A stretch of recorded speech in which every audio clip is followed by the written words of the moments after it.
the sales director of Capital Club Dubai, Dave Chagar. So when we talk about Dubai, ambition and wealth, and of course that's drive people to be eager about the quick gain. Making mistakes can be quite costly. And 6 months into Dubai, I didn't know of Capital Club at all. What was the main purpose, the types of caliber of people, etc. However, based on the invitation, then I came across the following day, and little did I expect he was going to introduce me to the son of the founder of Eno. Efficiency and speed are two different aspects completely. Nobody can just walk into the club. When we're talking about Dubai, it's always equivalent to the fast going. So True. People are looking forward for the short-term beneficial relationship. They would rather fly in to Dubai specifically to meet the people that they're dealing with, especially when they're looking. It's about how they build those relationships for a long-term relationship, not just, to deal with one contract execution and that's it. It's reaching the top 1% bracket of the UAE is not necessarily as easy as people might think. Yeah. Is to sit back, understand more from their side, generate certain kind of levels of confidence before then actually going into the business aspect, because trust is the most important thing. Yeah, so it's much more complex structure than it sounds at the first sight.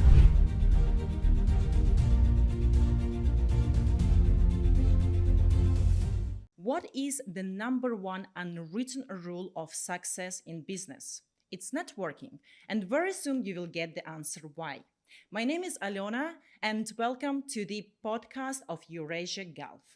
We are starting this series of networking powerhouses, UE business clubs, and I'm very intrigued and excited at the same moment to tell you about our today's guest, who is the prominent figure and known as Capital Connector. He is the sales director of Capital Club Dubai, Dave Chagar. Dave, good morning. How are you today? Very well, very well. Thank you to having me on. Thank you for accepting the invitation and being with us today. And of course, thanks to your hard work and your success, it speaks on its own. And you are the key connector of Dubai's high-level networking scene. But for those who are just exploring this space, how would you introduce yourself? So my name's Dave Chagar, originally from the UK, but East African origins, effectively. Okay. And now been here in the region in Dubai for close to 10 years. Prior to that, then studied in the Midlands in Leicestershire and went to St Andrews University, read economics. And, it's been quite a journey from being involved in family businesses to then obviously transitioning across to Dubai, understanding the landscape, and then now within Capital Club itself. So that's an amazing journey, and I'm sure we can go for hours talking about your past experiences. But if you can just summarize what you did in the past that led you to your current position at Capital Club. So pretty much straight from graduation, it was always an expectation, being from within an Asian Indian family, effectively, to go straight into the family business, to kind of take the reins. Okay. So straight into the automotive sector in terms of manufacturing. It's mainly rubber and plastic components. Oh wow, fascinating as well. Yeah, and it was quite a large scale business, Yes. dealing mainly with the major kind of manufacturers across the world. So from there, spent multiple years working for the family, both in Europe and then also in Australia. That then led me to eventually move across to the power sector, which is on my wife's side of the family. Okay. Which was East Africa, a whole different continent. And that was part of the journey as to why Dubai became an important hub, being based here. So that was kind of the initial kind of starting point of my career. And then 4.5 or 4 years ago, then joining Capital Club as the sales director. Okay, I see. That's fascinating. And I think that's now you found your niche because you're the key connector here. Fantastic job. And of course, if you talk about Capital Club, exclusivity is the big draw in the places like Capital Club.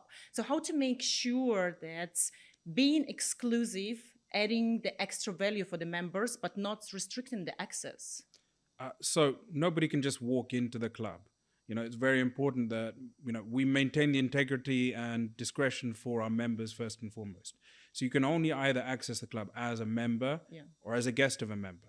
Okay. So that's already kind of set in stone in terms of, the fundamentals as to how the club operates. But what we tend to find is a lot of people who come as guests, once they actually see the environment and they see that it is so private yet so comforting as well at the same time, then we often get asked in terms of how they would go through the process in terms of applying for membership. All right, so that's your sales strategy in a way.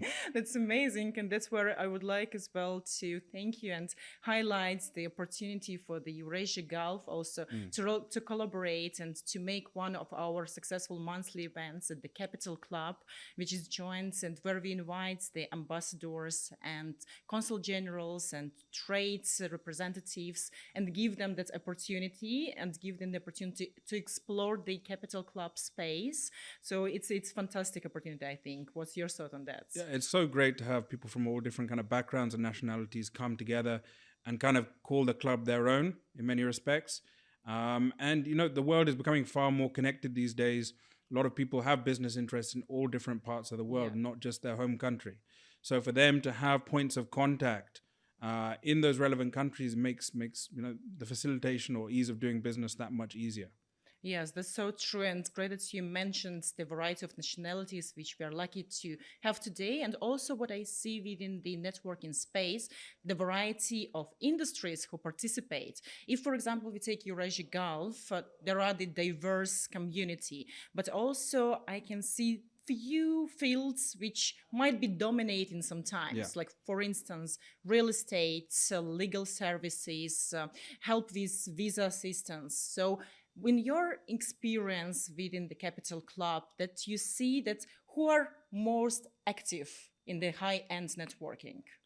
So one would assume in terms of Capital Club, because we're located in DIFC, which is the financial district of Dubai, that we're more kind of leaning towards the banking, private banking, financial sector. However, we've got such a wide mix in terms of members from all different backgrounds and industries, from legal, accounting, in terms of family offices, venture capital, private equity.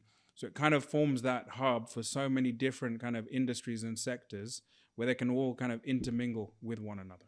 Yeah, I see. And it was for the purpose to create the Capital Club, and specifically in the financial center, or it's happened by the coincidence?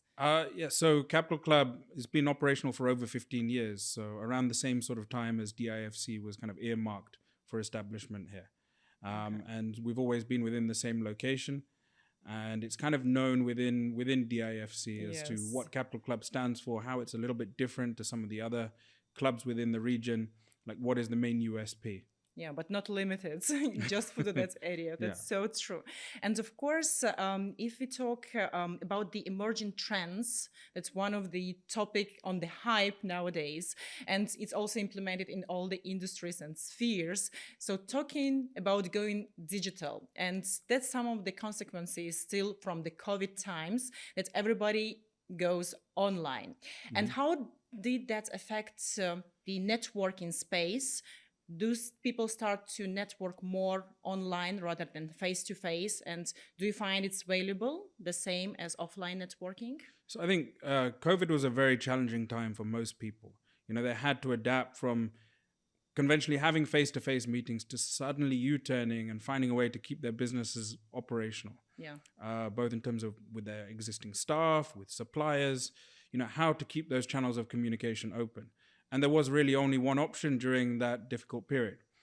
However, I think that kind of grace period allowed for people to really appreciate that much more how important it is for face-to-face networking. Yes. You can't put a price on how you read the conversation, how you read the person, the level of trust that you can build in terms of a face-to-face communication. You know, on a screen is one thing, but there's so many different other aspects that you can kind of gauge and learn from and then try and adapt the conversation when it is face-to-face. Yeah, but what about the fact that wealthy people, the majority of them, they are always busy. They're working hard, they travel a lot. So in this case, what will be the option? How to connect if they want to network? Well, I think especially with the high net worth bracket, you know, it's one thing kind of doing Zoom calls or emails, but it really comes down to trust and confidence as to who they're dealing with. And whether it even be for 15, 20 minutes, you know, it's just about understanding that there are some levels of kind of comfort where interests might be aligned and that they can see, okay, I can trust this person with different aspects of my business. I still think face-to-face is by far the most important thing, especially at that level. They would rather fly in to Dubai specifically to meet the people that they're dealing with, especially when they're looking for a long-term relationship, not just, to deal with one contract execution and that's it. It's about how they build those relationships, forge those connections more with a long-term view.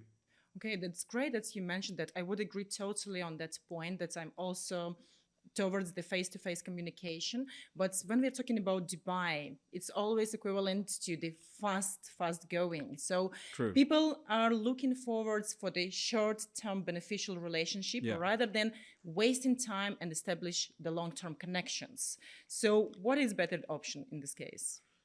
It really depends on your specific strategy, but I personally prefer focusing on the longer term relationships. And sometimes if you've got blinkers on that you're only looking at where is the immediate gain or benefit, you may be missing significant opportunities, because not everybody will open up completely as to their business interests and where there could be a window of opportunity straight off. They need to feel comfortable, they need to feel confident, and that can only come with time and understanding more about the person that they're dealing with. So in many cases, it's important, rather than just jump straight in as to what you do, what are your services, where you think you could be beneficial, is to sit back, understand more from their side, generate certain kind of levels of confidence before then actually going into the business aspect. Because, trust is the most important thing here, especially in such a new, vibrant city like Dubai. Absolutely. And also when we talk about Dubai, we also always associate it with ambition and wealth. And of course, that's drive people to be eager about the quick gains. They don't want to waste too much time on that. So how to keep the things genuine while really pushing for the quick gains in this case? So I think making mistakes can be quite costly. It's really important that you're dealing with people that will actually deliver whatever the subject matter may be. So as much as it's important from one aspect in terms of dealing with things efficiently, I think efficiency and speed are two different aspects completely. Once you've got that kind of bond that you feel you can work together, then there's no harm in kind of escalating in terms of the speed.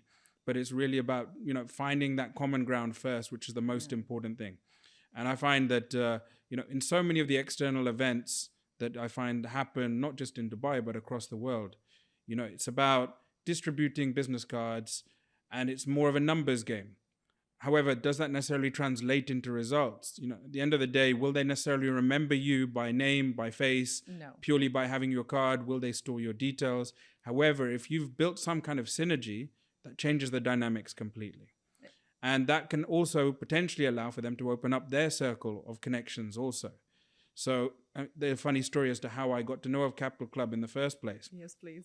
So newly moved to Dubai, we just settled down in one of the villa communities here and put the children into one of the prominent British curriculum schools. All right. Then attended one of the evening events where a lot of the parents were there. And in passing on conversation, a group of maybe 10, 12 people on our table, there was a local Emirati gentleman sitting next to me. Started talking about general things, the weather, the climate, why we moved to Dubai, and then eventually moved on to the business aspect once there was a little bit of synergy. Then immediately when he understood that we have power interests and we have, huge requirements for fuel, lubricants, etc., that's when he actually invited me the following day to come to Capital Club. And 6 months into Dubai, I didn't know of Capital Club at all. What was the main purpose, the types of caliber of people, etc. However, based on the invitation, then I came across the following day, and little did I expect he was going to introduce me to the son of the founder of Enoch. Okay. So that was kind of my first kind of feel as to the power of connections, the power of introductions, because again, with introduction comes some degree of weight and credibility that kind of breaks those boundaries that, okay, I feel you need to meet this person for this specific reason. Yes. So that always stayed in my mind from 9.5 years ago. And that's effectively what I've tried to translate and escalate as to what happens within the club environment as well. Yeah, that's such a beautiful story, and truly, what it gives me the feeling that it doesn't matter sometimes where you network. It's just about clicking that connection. True. But what I see maybe is one of the mistakes that people they try to follow is that they only aim to target the high level Yeah. individuals to network, only the founders of the companies, C level executives, investors. So they kind of neglect the all level communication. So, what's your opinion about that? Should we do on the all levels? I think it's really a case of quality over quantity. As long as you've got strong relationships where there is, an understanding between yourselves that anybody who opens up their network, their personal connections, comes with that degree of responsibility as well. That you're introducing somebody for whatever the reason may be. The last thing you want is the conversation to go south, and Yeah. then they think less of you as a result. So it's always important to kind of maintain that integrity, especially when you're introducing two parties. So on that side, my main focus when I'm making introductions is to make sure that there could be some common ground. There could be a potential window where it's a win-win situation for both parties. So I think reaching the top 1% bracket of the UAE is not necessarily as easy as people might think. Normally, they are kind of ring fenced by certain kind of trusted gatekeepers to ensure that they're not as easily accessible. Because Yeah. again, their time is important, and they want to focus on what could be beneficial for their different aspects for growth. So it doesn't necessarily mean that you have to go route one in terms of I need to meet this person for this reason. Sometimes it's useful to have a strategy in mind as to taking it one step at a time. And then often, a lot of the top bracket here in the UAE, they come through from recommendation or referral. Perhaps they're struggling with an issue and they feel that through the Capital Club, through my network and connections and the relationships that I built, that then hopefully the solution can be resolved. Yeah, so it's much more complex structure Yeah. than it sounds at the first sight. Well, you mentioned win-win situation. What I have the feeling sometimes at the networking events here in Dubai, that's it's only one-sided. It's like you come, you feel like you're at the market in a way. That everybody's trying to sell you something. They overload you with the business cards, Yeah. and how in this case can you convert it to the give and take situation? I mean, so often you can see the people or individuals you come across, and they almost have like a pre-rehearsed script that I've come from here. This is how long I've been in Dubai. This is what I'm doing, and I think it's always good to take everything with a little pinch of salt in terms of just trying to fine tune as to what is the real substance behind how people present themselves. So, and especially when it's a case of very much transactional, giving business cards, you already, in most cases, feel a little bit uncomfortable that, okay, there is some kind of service or offering that is going to be pushed upon me. And in many cases, within the club, I see it's a little bit different because, a lot of our members have been with the club for a long period of time. They're used to kind of dealing with new members or guests of members, especially when it comes to, open conversations, that they're able to maintain the integrity, keep the conversation flowing, whilst also kind of making sure that it's not overly pushed upon them, which is also important as well, because at the end of the day, you never know, even if they're offering some kind of service or offering, there could be synergy in terms of their connections, your connections at a later stage. It just so happens that they don't require your services right now. But you tend to find a lot of it in that direction as to people are looking as to what could be a benefit for themselves. However, what I tend to find is when you give, you receive 10x back. Yeah. So when you immediately come from a position where, how can I help you? How can I benefit you in some way or capacity? Then already you've built that confidence that you're willing to kind of share on both sides, and then it will most likely be reciprocated. Okay, that's great strategy. I'm gonna use that as well.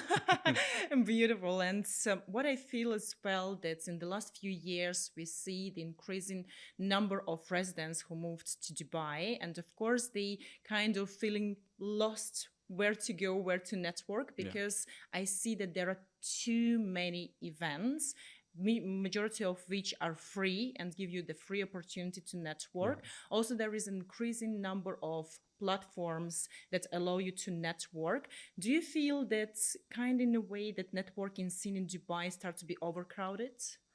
I think the most important thing is understanding the caliber of the person that you're dealing with. Like if the situation gets sticky for any reason, will they be there to support you right through to the end?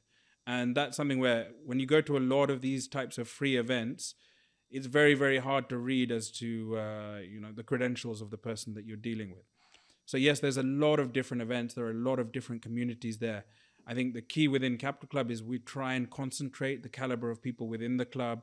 There is a vetting process. And a lot of the members, because they've been there for a number of years, you've also had that experience of dealing with them to know that can they deliver on certain aspects or not. Just because you have a lawyer who specializes in a specific kind of category doesn't necessarily mean they're the right fit for this specific case that you have in mind. So it's just a case of the more you understand, the more you can then kind of adapt as to which would be the right fit. And Dubai is growing so fast, and there are so many people of the high net worth bracket that are moving here. And it's really important to make those right decisions from day one who you deal with, because again, those mistakes can be costly if you make the wrong decision. Absolutely, but still, don't rush and take your time. Exactly, it's a new city. Yes, things move very, very quickly, but even more reason to just take your time, be a little bit more apprehensive. At the end of the day, to make those decisions can happen quite quickly, but it's just to kind of do your own vetting process as well. And again, this is where I think introduction referral makes a lot of difference as well, as long as you have trust in the other person who's making the introduction, because that gives you a little bit of comfort that they could be the right fit. I see. Perfect. So I think now we know all the positive sides and just a little bit of the red flags about which we usually talk about the relationship, but it's also applicable to the business relations, how not to get lost and make the mistakes in establishing new connections. Which couple of the red flags can you suggest? I think the key is not to rush. Not to rush. So if you're trying to make connections, at the end of the day, yes, Dubai is a very competitive, fast-moving city. But if you really want to succeed, it's about networking in the right way, building relationships in the right way, which can only come with time. At the end of the day, if you immediately rush into making decisions, they might not necessarily be the right ones. It's always good to kind of consider multiple options, take your time, assess the person you're dealing with. And I think this is one of those things, when you get that kind of vibe or feeling that somebody is kind of trying to be opportunistic in a way, it's always best to kind of pause. That's a great advice. Thank you, Dave. And just to finish, let's finish it with one of the myth or misconception, the belief that is in elite networking that you can reveal. So I think everybody sees Dubai as a city full of opulence, so much wealth and abundance here. I think the more you've been in Dubai, the more you realize that it's actually a city full of, so much heritage, so much culture. And I think it's very important to just take things slowly, absorb, feel connected to the city. The more you're connected to the city, the more you understand how things operate here. It's very, very different to Europe or the West. So again, coming to a new city, it's just patience more than anything. Yeah, so Dave, it's been great discussion. I would like just at the end highlight that we have now the opportunity within EurAsia Gulf to avail the dual membership that allows to become the member for both EurAsia Gulf and Capital Club Dubai, which of course going to increase the high-end networking opportunities. And that's all thanks to Capital Club Dubai. Thank you very much. Thank you, Dave. Thank you.